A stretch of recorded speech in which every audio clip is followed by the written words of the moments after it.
ज्यांच्या उपस्थितीमध्ये आजची बैठक होते, तुमचे आमचे सगळ्यांचे नेते,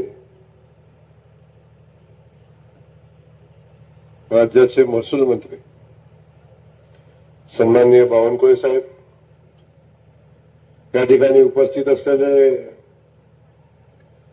सोलापूर जिल्ह्याचे नेते आणि कर्तव्यदक्ष आमदार सन्माननीय सचिनदादा कल्याण शेट्टी,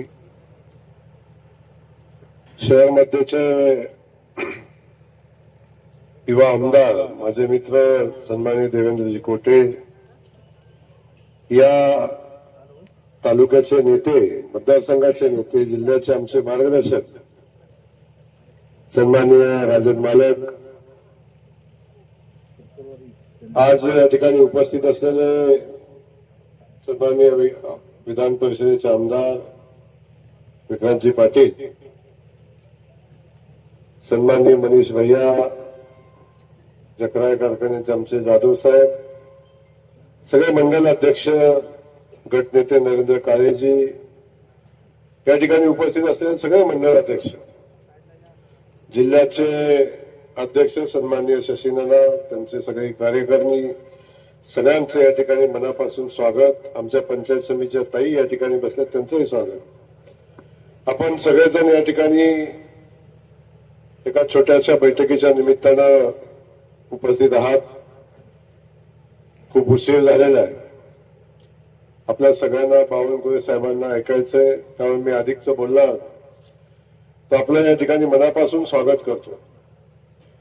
आज बावनकुळे साहेब या ठिकाणी येतात आणि आल्यापासून करमाळ्यामध्ये त्यांनी लोकांना भेटण्याचं, लोकांचं निवेदन घेऊन प्रश्न मार्गी लावण्याचं काम हातात घेतलं.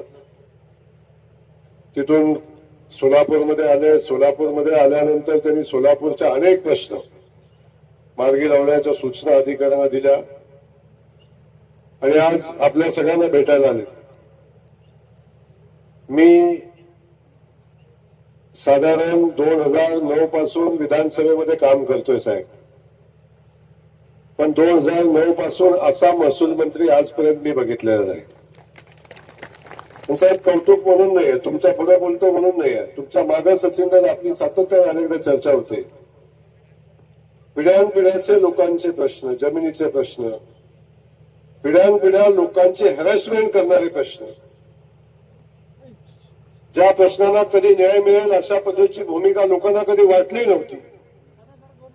असे प्रश्न गुंठेवारीपासून येणेपासूनचे सगळे प्रश्न, आज सोलापूरचा आपण गुंठेवारीचा B1 B2चा प्रश्न असेल, ग्रामीण भागातले सगळे जमिनीचे विषय असतील, हे सगळे विषय हातामध्ये घेऊन खऱ्या अर्थानं या राज्यातल्या नागरिकांना न्याय देण्याची भूमिका घेणारे मंत्री म्हणून आज आपण बावनकुळे साहेबांच्याकडे पाहतो.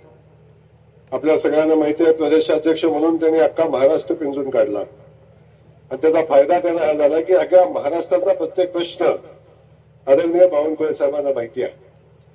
त्यामुळं आपल्या सगळ्यांच्या मनात काय आहे हे त्यांना लगेच समजतं. ग्रास्पिंग पॉवर जेवढी आहे, त्यामुळे आज आपल्या सगळ्यांच्या वतीनं मी आदरणीय बावनकुळे साहेबांचं मनापासून स्वागत करतो. आणि साहेब, आपण जी भूमिका घेऊन काम करताय, खरंच राज्यातल्या जनतेला न्याय, या निमित्तानं न्याय देण्याचं काम करताय. जनता नक्की आपल्याला दुवा देईल अशा पद्धतीच्या भावना या निमित्तानं व्यक्त करतो. आदरणीय राज्याचे मुख्यमंत्री देवेंद्र फडणवीस साहेबांच्या नेतृत्वाखाली आम्ही सगळे काम करत असताना हे सरकार जनतेचं आहे, ही भावना जनतेच्या मनामध्ये निर्माण करण्याचं काम महसूल खात्याच्या माध्यमातून सातत्यानं होतंय. या जिल्ह्यानं खूप मोठं प्रेम साहेब भारतीय जनता पक्षावर केलं. विधानसभेच्या निवडणुकीनंतर खास करून लोकसभेमध्ये आम्हाला पराभव स्वीकारावा लागला. दोन्ही खासदार या ठिकाणी विरोधी पक्षाचे निवडून आले.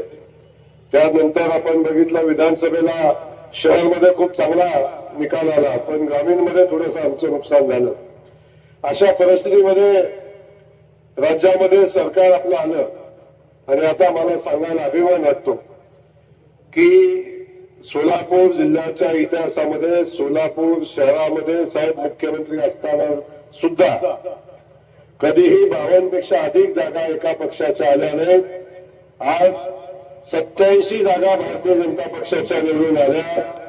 भारतीय जनता पक्षाची स्वतःच्या ताकदीवर आज महानगरपालिकेमध्ये सत्ता आहे.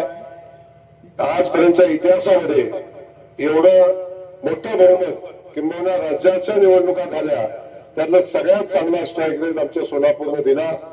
साहेब, दुसरा विषय, नगरपालिकेमध्ये आम्ही निवडणूक लढलो. नगरपालिकेच्या निवडणुकीमध्ये आम्हाला खूप चांगलं यश मिळालं. सोलापूरच्या इतिहासामध्ये भारतीय जनता पक्षाला पहिल्यांदा 31 नगरसेवक मिळाले.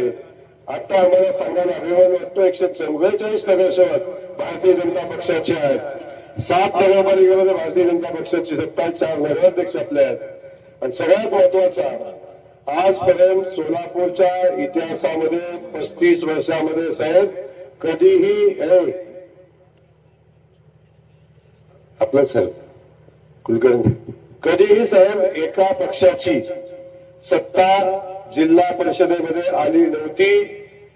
काँग्रेसचा मुख्यमंत्री असताना, इथं राष्ट्रवादीचे उपमुख्यमंत्री असताना, अनेक नेते असताना एका पक्षाचं कधी सत्ता जिल्हा परिषदेमध्ये आली नव्हती. आज आम्हाला अभिमान आहे. सोलापूरच्या जनतेनं आदरणीय देवेंद्र फडणवीस साहेबांच्या नेतृत्वावर विश्वास ठेवला आणि पहिल्यांदा भारतीय जनता पक्षाची जिल्हा परिषद स्वतःच्या ताकदीवर निवडून आली आणि ती जिल्हा परिषद सदस्य भारतीय जनता पक्षाचे निवडून आले.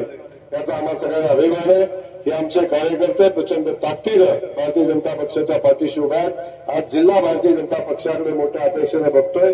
भारतीय जनता पक्षमय झालाय. पुन्हा एकदा बावनकुळे साहेब, आपल्या मनापासून या ठिकाणी स्वागत करतो. आजच्या आपल्याला इथं आलात, आपल्याला धन्यवाद देतो आणि आपण जनतेला संबोधित करावं अशा पद्धतीच्या भावना व्यक्त करतो.